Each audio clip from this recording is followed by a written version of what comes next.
અમારો તો પછી થાંભલો તમારો કેમ? આ સવાલ ઉઠાવ્યો છે આમ આદમી પાર્ટીના ધારાસભ્ય ગોપાલ ઇટાલિયાએ. તો ગોપાલ ઇટાલિયા આજે જૂનાગઢના ખેડૂતો સાથે કલેક્ટરને આવેદન પત્ર સોંપવા પહોંચ્યા હતા, જ્યાં તેમણે વીજ થાંભલા મુદ્દે પણ વાત કરી હતી. ગુજરાતમાં ખૂણે ખૂણે ખેડૂતો વીજ થાંભલાને લઈને આંદોલન કરી રહ્યા છે, ત્યારે ગોપાલ ઇટાલિયા પણ આ મુદ્દે ભડક્યા હતા. તો સાથે સાથે તેમણે જૂનાગઢમાં સૌની યોજનાનું પાણી છોડવાની પણ માંગણી કરી હતી. તેમણે ચીમકી પણ ઉચ્ચારી છે કે જો આવનાર સમયમાં તેમની માંગણી પૂરી નહીં થાય તો તબલા, ગાદલા અને ગોદરા લઈને ખેડૂતો સાથે આવીને ગોપાલ ઇટાલિયા રામધૂન બોલાવશે અને આંદોલન કરશે. નમસ્કાર, હું છું ચંદ્રિકા પુત્ર નિરાલી મહેરિયા. તો આવો સાંભળીએ ગોપાલ ઇટાલિયાએ આ મુદ્દે વધુમાં શું કહ્યું. એટલે બધા જ મિત્રો જરાક બોલતા શીખે, અવાજ ઉઠાવો, વાંધો ઉઠાવો, થોડુંક હિંમત કરો તો પરિણામ મળશે. જે ગામમાં જાય ત્યાં બધા બોલવા મને તો ક્યાં છે, આ તો જે ગામમાં જઈને આખું ગામ દેખાઈ જાય એટલે ભાઈ ક્યાં ઈ કઈ મોટી તોપ છે, સિંગમ છે, બટકા ભરી જવાના. નહીં બોલો તો હેરાન જ કરે. બોલશો તો વળી થોડોક રસ્તો નીકળશે. એટલે બોલતા બધાએ શીખવું જરૂરી છે. થોડીક તકલીફ પડશે પણ કાયમ નહીં પડે. અત્યારે કાયમ તકલીફ છે, રોજ જાગી તકલીફ. બોલો તો એક વાર, બોલો તો બે વાર પડે, પછી નો પડે. આવડી જાય, બોલતા આવડી જાય, અવાજ ઉઠાવતા આવડી જાય, લડતા આવડી જાય. અમારો સપોર્ટ, આ ટીમનો સપોર્ટ. જાહેરમાં બોલું છું, રેકોર્ડિંગ ચાલુ છે. દરેક કાગળમાં લખેલા પ્રશ્નનું તમે શું કામ કર્યું એ તમારે એક એક મુદ્દાસર મને લેખિતમાં દેવાનું છે. 5 દીમાં આપો, 15 દિવસમાં આપો, 25 દી, તમારું જે કાંઈ સરકારી નિયમ હોય એ પ્રમાણે આ બધું કયાના ફોટા પાડતા રહીજો દરેક. હવે આમાં વિસાવદર તાલુકાના ખેતીવાડી ફીડર છે, પિયાવા ફીડર, રાજાવાડી ફીડર અને પ્રેમપરા ફીડરની અંદર ભયંકર ટ્રિપિંગ આવે છે. કલાકો સુધી લાઇટ મળતી નથી. લો વોલ્ટેજનો પ્રશ્ન આ તમને રજૂ કર્યો. ભાઈ રેકોર્ડિંગ ચાલુ રાખજો એટલે આપણે ઉઘરાણી કરીએ છીએ. આ પહેલું આવે. મહેસાણા તાલુકાના ચુડા વિસ્તારમાં મેન્ટેનન્સ નથી કર્યું એટલે ખેડૂતોને ટ્રિપિંગ આવે છે અને આ ચુડાના ફીડરમાં જે આવતો એમાં પણ પ્રશ્ન આવે છે.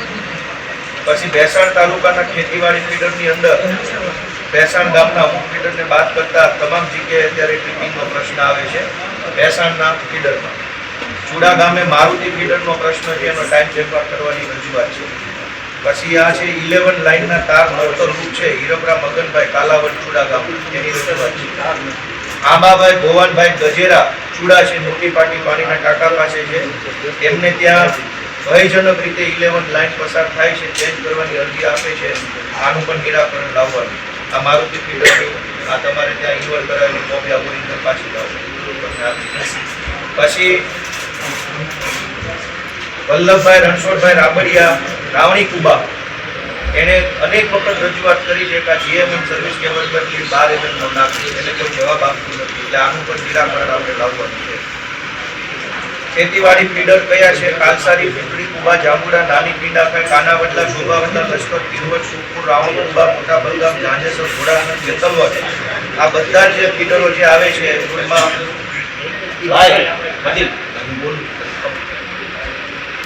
5-7 વાર ટ્રિપિંગ અને પાવર ફોલ્ટ આવે છે. એટલે આની રજૂઆત જિલ્લા પંચાયતના સભ્ય તરફથી મળી છે. આનું પણ તમારે નિરાકરણ આપવાનું. ભરતભાઈ છોટાળાની વાડી પાસે જમ્પર ગળી જતા 6 દિવસ થઈ ગયા, કોર્ટ લખાવા છતાં કાંઈ કરવામાં આવ્યું નથી. દિનેશભાઈ પરમારની વાડીએ ટીસી બની ગયું છે, 10 દિવસથી કોઈ કાર્યવાહી થઈ નથી. આનું તમારે તાત્કાલિક નિરાકરણ આપવાનું. રાજપરા ફીડરમાં 10 વખત ટ્રિપિંગ ચાલુ છે અને 1 કલાકનો પાવર કામ દર વખતે રહે છે, વોલ્ટેજ ઓછા આવે. રામ ફીડરની અંદર પાવર ટ્રિપિંગ થાય છે, વોલ્ટેજ ઘટે છે. પછી કાલસારી ફીડરમાં કાયમી ટ્રિપિંગ થાય છે. આનું મુદ્દા વાઇઝ તમારે શું કામ કર્યું, કેવી રીતે મને તમારે જવાબ આપવાનો છે જનપ્રતિનિધિ તરીકે. આ એક કાગળ ખાલી આમ લઈ નથી લેવાનો, આનો જવાબ જ દેવાનો. કાકા ભાઈ મેં તરા બધાને હું ગાટલા લઈને આવી, પછી ન કહેતા તમને એમ હોય હું પોલીસ બોલાવું ફરજમાં તેની એવું કાંઈ અમારી પાસે નહીં આવે. સ્પષ્ટ વાત છે. રોજ ઉઠીને તમને હાથ જોડવાય અમને ફાવતું નથી. અમે ક્યાં તમારી પાસે હોના કે ખટારો ઘરેણા જમીન માંગી, લાઈટ માંગી, એમાં તમારે આવું કરવાનું. 10 દિવસથી ટ્રિપિંગ લખાવેલું છે, કોઈ જવાબદારી હોય જ નહીં. ગાદલા, ગોદડા, ઓશિકા, હાર્મોનિયમ, તબલા બધું લઈને આવશું, રામધૂન લેશું 2 મહિના, પછી ન કહેતા અમને. રોજ ઉઠીને રજૂઆત કરવાની. પોતાની જમીનમાં એક જ સર્વે નંબરમાં ટીસી શિફ્ટિંગની અંદર અરજી આપે ત્યારે પૈસા માંગે છે અને ટાઈમ પાસ કરે છે તમારી ઓફિસ. એક જ સર્વે નંબરમાં આ ખૂણાથી આ ખૂણે ટીસી લેવાનું હોય, આજ આવજો, કાલ આવજો, પછી આવજો નહીં, એવું કેમ ભાઈ? તમે ચેક કરાવો વિસાવદર અને ભેસાણમાં ટીસી શિફ્ટિંગની કેટલી કુલ અરજી આવી છે, કેટલા સમયથી પેન્ડિંગ છે, કેટલા સમયમાં સર્વિસ આપવાની હતી, એનો મને તમારે હિસાબ આપવો પડશે લેખિતમાં. પછી ટીસી રિપેરિંગ અને રિપ્લેસમેન્ટ, નવું ટીસી ચડાવો અને સાંજે ભરી દો.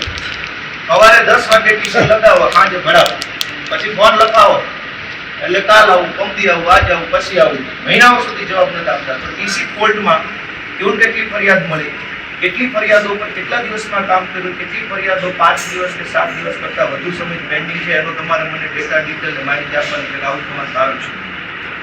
બરડિયા, નાની મોણપરી, લીમદરા, ખાંભા, મોટી મોણપરી, પ્રેમપરા, કાલાવાડા બધા ફીડરોમાં ભયંકર ટ્રીપિંગ થાય છે. તમે મને એમ કહો કે એકના એક ટાયરમાં 10 વાર પંચર પડે તો ટાયર ખરાબ, એકવાર પંચર પડે તો કાંઈક અડી ગયું. તમારી એક લાઈનમાં 50 વાર ટ્રીપિંગ થાય છે, એનો અર્થ એ છે ફોલ્ટ તમારા તરફથી. રોજ ઉઠીને ઝાડવા ન પડે, રોજ ઉઠીને વાવાઝોડું ન આવે, રોજ ઉઠીને કબૂતર ન બેસે, રોજ એક જ ફીડરમાં ટ્રીપિંગ થાય, એનો અર્થ એમ કે તમારા લાઈનમાં કાંઈક તકલીફો છે. તમારી આ ટ્રીપિંગ કેમ થાય છે એનો મને હિસાબ આપો. તમે શું પ્રી મેન્ટેનન્સ કર્યું, એના બિલ મૂક્યા હશે. પછી લો વોલ્ટેજનો પ્રશ્ન આવે, કયા કયા ફીડરમાં લો વોલ્ટેજ છે એની તમારે મને માહિતી આપવી પડશે. અને ભાઈ બધાય તૈયારી રાખજો, આનો જવાબ હું નથી માંગતો, આ બધું રેકોર્ડિંગ રાખવાનું છે. આની સહી સિક્કાની કોપી ને જો આનો જવાબ ન આવે તો ગાડલા લઈને આવશો કે નહીં આવો? આનો પાડતા પછી કહેતા નહીં. તમારો પ્રશ્ન છે પછી કે મારે કામ છે, લગ્ન છે, બાબલો કોઈના એવું ન હોય. તમે મને કહો 5 કિલો પ્રશ્ન કેમ ઉપસ્થિત થયા? સારું કામ હાલતું હોય તો ક્યાં એટલા પ્રશ્નો આવવાના હતા? આ કિલો એક પ્રશ્ન ઉપસ્થિત થયા, હજુ તો ઓછા છે. જો આનો જવાબ ન મળે તો હું તમને કહેવાનો છું. ચાર માણસો ગાંઠલા લઈને આવવાનું. જોઈશું એવું થોડું હોય. લો વોલ્ટેજની સમસ્યા કયા કયા ફીડરમાં મુકામ આવે છે જોઈ લો. અલગ અલગ કુલ 3 ખેડૂતલક્ષી મુદ્દાઓની રજૂઆત હતી.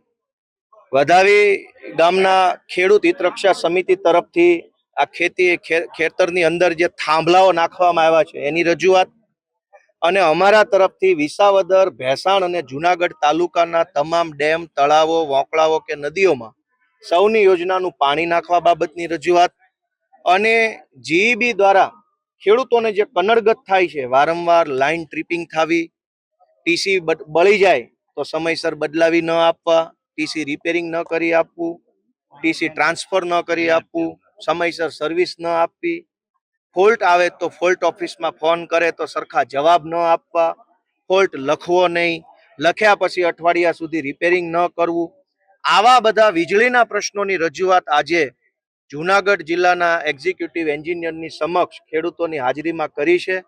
અને લગભગ 50 કરતાં વધુ મુદ્દાઓ લેખિતમાં જીઈબી તંત્રને આપ્યા છે કે આટલા 50 મુદ્દાઓનું નિરાકરણ લાવો. એટલે આ જીઈબી ને લગતો પહેલા મુદ્દાની રજૂઆત કરી. બીજો મુદ્દો સૌની યોજનાનું પાણી.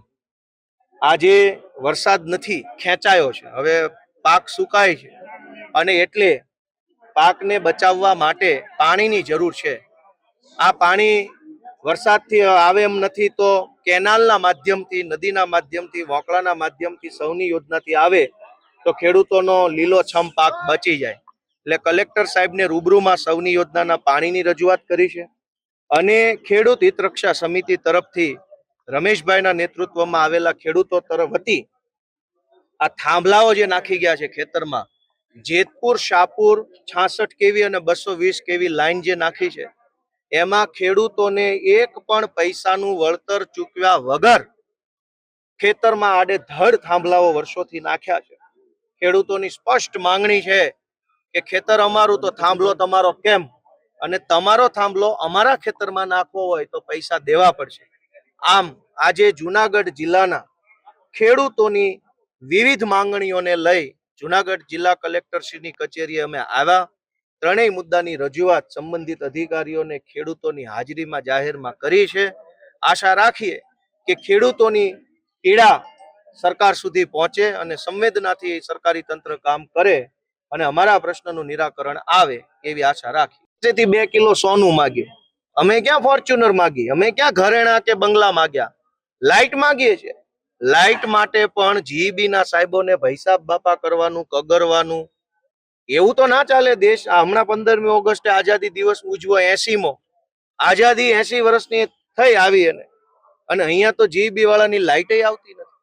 તો મેં કીધું છે કે ભાઈ આ લાઇટના તમામ પ્રશ્નોનું નિરાકરણ આવે એવું કંઈક કરજો. હવે આશા રાખીએ છીએ, નહીતર ગાડલું હાર્મોનિયમ ને પેટી તો છે જ તબલા. પેટીમાં જ બધું જે કાંઈ રજૂઆત હતી એ કીધી અને આશા વ્યક્ત કરી કે વહેલી તકે નિરાકરણ આવે. જો નિરાકરણ નહીં આવે તો બધા જ ખેડૂતો સાથે ગાદલા લઈ, હાર્મોનિયમ, તબલા લઈ રામધૂન કરવા માટે થઈ જીઈબી ઓફિસ અમે જવાનું આયોજન ગોઠવ્યું. તો જેમ તમે ગોપાલ ઇટાલિયાની વાત સાંભળી, તમે તેમની વાતથી કેટલા સહેમત છો અને આ વિશે શું વિચારો છો અમને જરૂરથી કમેન્ટ કરીને જણાવજો. એ સિવાય તમે અમને અમારા ફેસબુક અને ઇન્સ્ટાગ્રામ પર પણ ફોલો કરી શકો છો. અત્યાર માટે બસ આટલું જ. ધન્યવાદ.